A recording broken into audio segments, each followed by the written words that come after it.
গাফিলতির চরম পর্যায়ে নাকি এমনটা চর্চা সবার মুখে মুখে।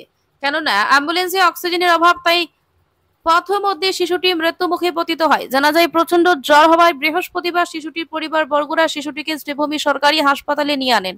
যেহেতু 8 মাসের শিশু, তাই হঠাৎ শারীরিক অবস্থার অবনতি ঘটলে চিকিৎসক শিলচর মেডিকেল হাসপাতালে প্রেরণ করার পরামর্শ দেন শিশুটির পরিবার বর্গদের। দুর্ভাগ্যক্রমে শ্রীভূমি সরকারি হাসপাতালে সরকারি অ্যাম্বুলেন্স না থাকায় বেসরকারি অ্যাম্বুলেন্স দিয়ে শিশুটিকে শিলচরে নিয়ে যাওয়ার পথে শ্রীভূমির বাখরশাল এলাকায় প্রচন্ড শ্বাসকষ্ট অনুভূত হয় শিশুটির। কিন্তু বেসরকারি অ্যাম্বুলেন্সে পর্যাপ্ত অক্সিজেন না থাকায় একসময় শিশুটি মৃত্যুর মুখে ঢলে পড়ে, এমনটা অভিযোগ শিশুটির পরিবার বর্গের। ঘটনার খবর পেয়ে পুলিশ অচিরে গিয়ে অ্যাম্বুলেন্স বাজেয়াপ্ত সহ চালককে আটক করে থানায় নিয়ে আসে। মরণোত্তর পরীক্ষার জন্য শিশুটির মৃতদেহ হাসপাতালের মর্গে পাঠিয়ে দেয় ওরা। যদি বেসরকারি অ্যাম্বুলেন্সে পর্যাপ্ত অক্সিজেন ছিল না, তাহলে শিশুটিকে কেন সেই অ্যাম্বুলেন্সে পাঠানো হলো, এমনকি পথমধ্যে শিশুটি মৃত্যুমুখে পতিত হলো, তার দায়ভার হাসপাতাল কর্তৃপক্ষ নেবেন কিনা? এভাবে অক্সিজেনের অভাবে আরো শিশুর মৃত্যু ঘটবে, এমনটা প্রশ্ন উঠতে শুরু হয়েছে বিভিন্ন মহল থেকে। মালিকের নাম হইল কি বাপ্পন, মানে অক্সিজেন ছাড়া পাঠাইছে নি? অক্সিজেন ছাড়া করি আমি মানে এটা আমি বুঝছি না।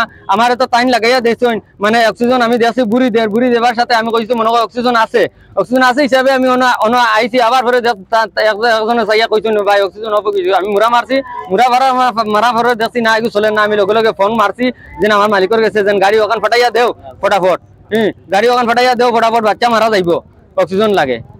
তো আর মালিকও মানে আবো আইছে না। আর এখন পর্যন্ত মানে আমি তো দেখো আমার মালিকে লাগাইয়া দিছে গতিকে ভাই আমি আইছি আর বিপদ তো ভাই কইয়া আয় না। আমি তো জানিয়া না যে ভাই মরি দিব করি, আমি জানিয়া না। ওটাও আমার কথা হইল ভাই, আমি নিজে যাচ্ছি, নিজে চাইছি না যেন বাচ্চা নিজে কষ্ট দিবে লাগে।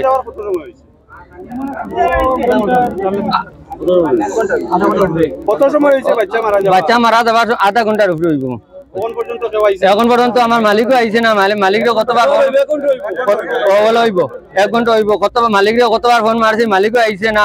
খালি আর খালি কয় আমার কইছে তোমার ঘরের মানুষের কই গিয়া দিলাইছে শিলচর দিলাইতো। আমি গেছি বারে গিয়ে ওখান কইছে আব্বারে, ও ওকে ফোনছে ড্রাইভারকে ফোনিয়া কইছে আর অন্য গাড়ি নেওতে 5,000-6,000 দেওয়া লাগবো, আমার নেও তো 2500-3000 হয়ে যাব। আমার লগে আইও রুশে আইসি বাদে তো নার্সে আনিয়া দিছে, বা নার্সে তো দেরি কি ইমার্জেন্সি লইয়া যাইতা, রুশে লইয়া যাইতা, 5 তারা জিও করছে বাদে হে ওগো ঠিক করে জিও করে বাদে কত উড়াই লাগছে কিতা লাগে এগো ঠিক করতাম তো। ইমার্জেন্সি হইলে কি তো আমরা তো ইমার্জেন্সি আছে, হেও তা ঠিক করে বাদে উঠিছে, উঠে কত কাল আইছে তার বাপে দেখছো তেল নাই, তেল কত বিল বড়ি বড়ি এখানকে ফোনা মাতিয়া আইছে আইয়ার লোক কতক্ষণ গেছে গিয়ালে আস্তে বাসায় তখন বন্ধ। তার বাপে হাত লাগাই বন্ধ করছি বাদে ওটা গুড়া টুরার বাদে হিরিয়া গাড়ি নিচে গিয়া কতক্ষণ নিয়ালে তার হিরিয়া বন্ধ হয়ে গেছে আর ও বন্ধ হয়েছে আর হাটটা খালি নাই। আর ও বাদে দম গেছে হে নামিছে লাম্বিয়া কি তোর গেছে আলি বন মারের তেগু কিলা তেগু গেছে কিনি টাইম ফারিয়া না কইয়া দে ও তা করে তার ভাই ও ফাইবে ঠিকাম হে তার বাইরে গেছে না কি করে গেছে ফোন মারের হালি কর কোন ভাই মুরা মারতা আমি কই আর গুত মুরা মারতে গাড়ি আর খান দেই আর তে মুরা মারছ না তুই ফাড় দে না নি কই আমি ফারিয়া ও ড্রাইভার কর ও তা করতে মরি গেছে গো সরকারি নাই অ্যাম্বুলেন্স মুলো সরকারি নাই মানু আমরা অ্যাম্বুলেন্স দেও সরকারি না আমার 25 হইলাম যাই মে 25 আমরা না করছে নাই নাই কইছে সরকারি নাই আমরা জায়গা থাকি ও জায়গা থেকে গেছে গিয়ালে পুঞ্চি ওখানে আমি আইয়া কইছি আমারে ও পুনিয়া হেলো গালা কইছে আর তোর হই থাকবে না আমারে 25 দিবাই আমি যাইবো ওখানে কইছে। দুর্ঘটনা কেন্দ্রস্থল হয়ে দাঁড়িয়েছে কিনা শ্রীভূমি শহরের লঙ্গাই রোড ভিআইসি সংলগ্ন এলাকা, এমনটা যেন সবার মুখে চর্চিত হচ্ছে। দুর্ঘটনা কেন্দ্রস্থল এলাকায় স্পিড ব্রেকার বসানোর দাবি উত্থাপন করে স্থানীয় লোকেরা। যেহেতু বৃহস্পতিবার ফের সড়ক দুর্ঘটনা সংঘটিত হলো ওই এলাকায়, দ্রুত গতিতে ছুটে আসা বাইক আরোহী পথচারীকে ধাক্কা মারে। আচমকা ধাক্কায় পথচারী আঘাতপ্রাপ্ত হন। ঘটনার খবর পেয়ে পুলিশ দুর্ঘটনাস্থলে গেলে স্থানীয়রা পুলিশের হাতে সমঝিয়ে দেয় দুর্ঘটনাগ্রস্ত বাইক আরোহীকে।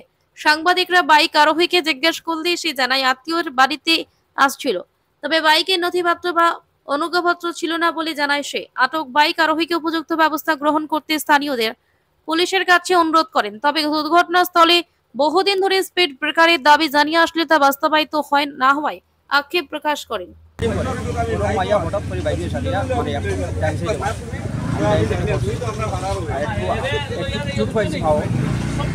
আর এখানে একটু মানে ওরকম হেকিটা রং সাইডে আছে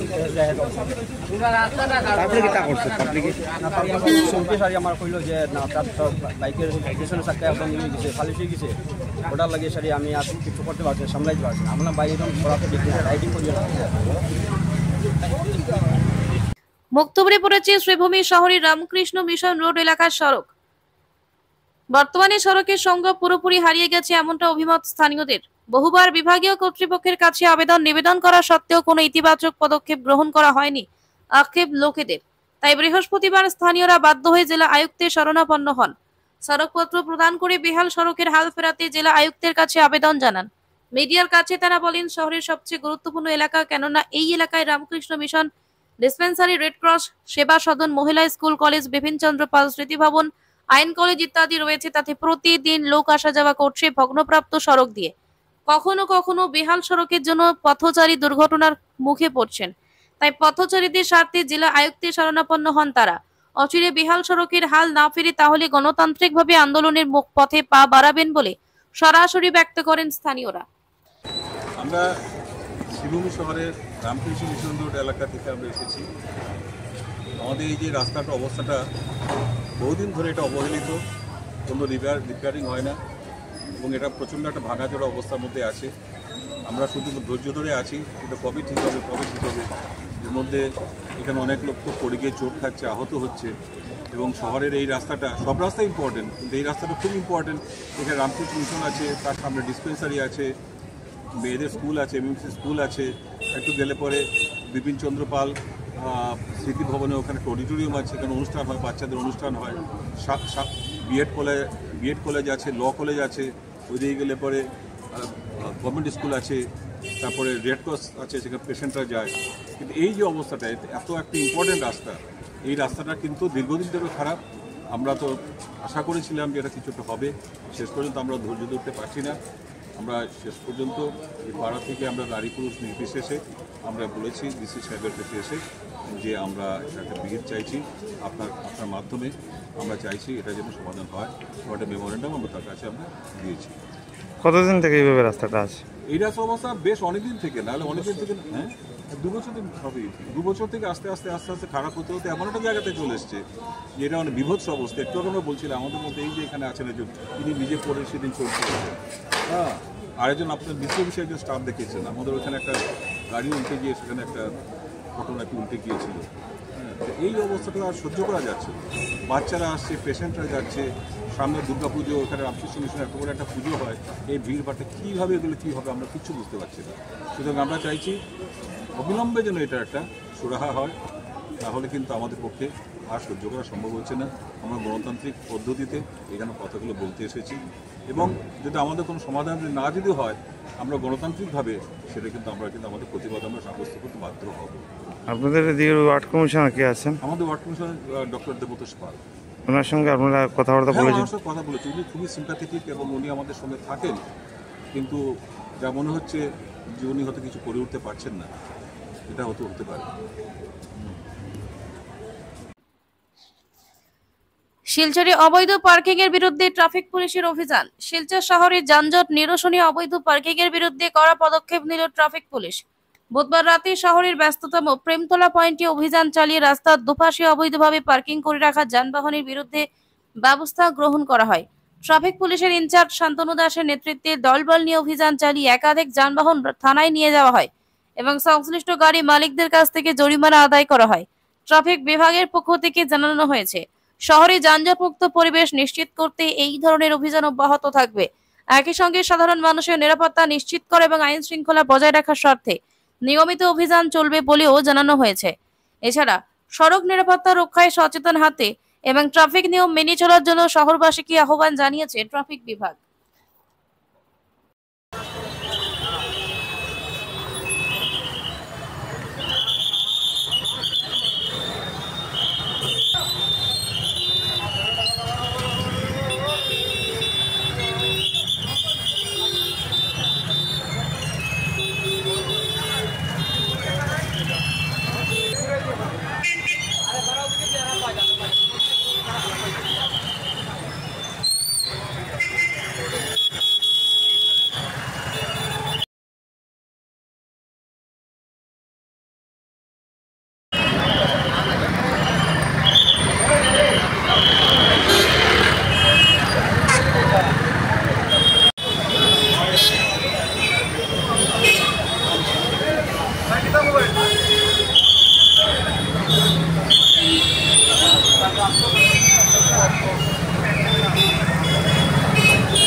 অধিকার আদায়ের দাবিতে সারা অসমে সরকারি হাসপাতালের অস্থায়ী কর্মচারীদের অনির্দিষ্টকালের ধর্ণা।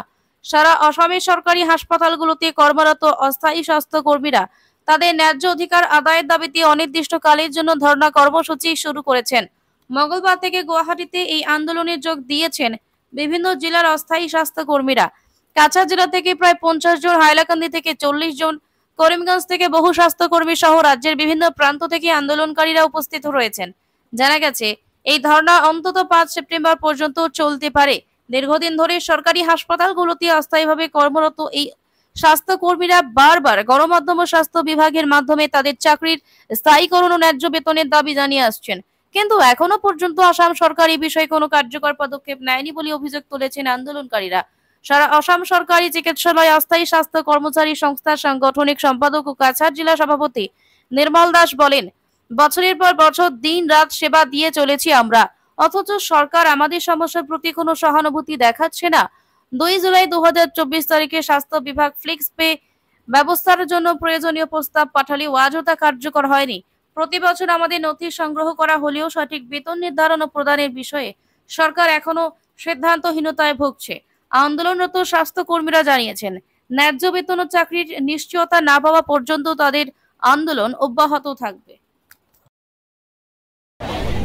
আমাৰ অস্থায়ী কৰ্মচাৰীয়ে উন্নত চিকিৎসা মানে এখন চিকিৎসালয় 102 হয়, কাৰণ বহুত ডাঙৰ এটা এলেকাত 102 এখন এলেকাত যেতিয়া সেই তাত থকা চৰকাৰী টাটা চুমু সেই টাটা চুমুখন নোৱাৰিলে এনেকুৱা কিছুমান দুৰ্ঘটনা তেওঁ পোৱাই নিব লাগে, এনেকুৱা কিছুমান গৰম মহিলা একদম প্ৰাইভেট গাড়ী নিব লাগে, এনেকুৱা কিছুমান শিশু আহে তেওঁ ঘৰত প্ৰাইভেট আছে কিন্তু অক্সিজেনৰ নিব নোৱাৰে, সেই কাম ঠিক কোনে কৰে সেই টাটা চুমুৱে কৰিছে।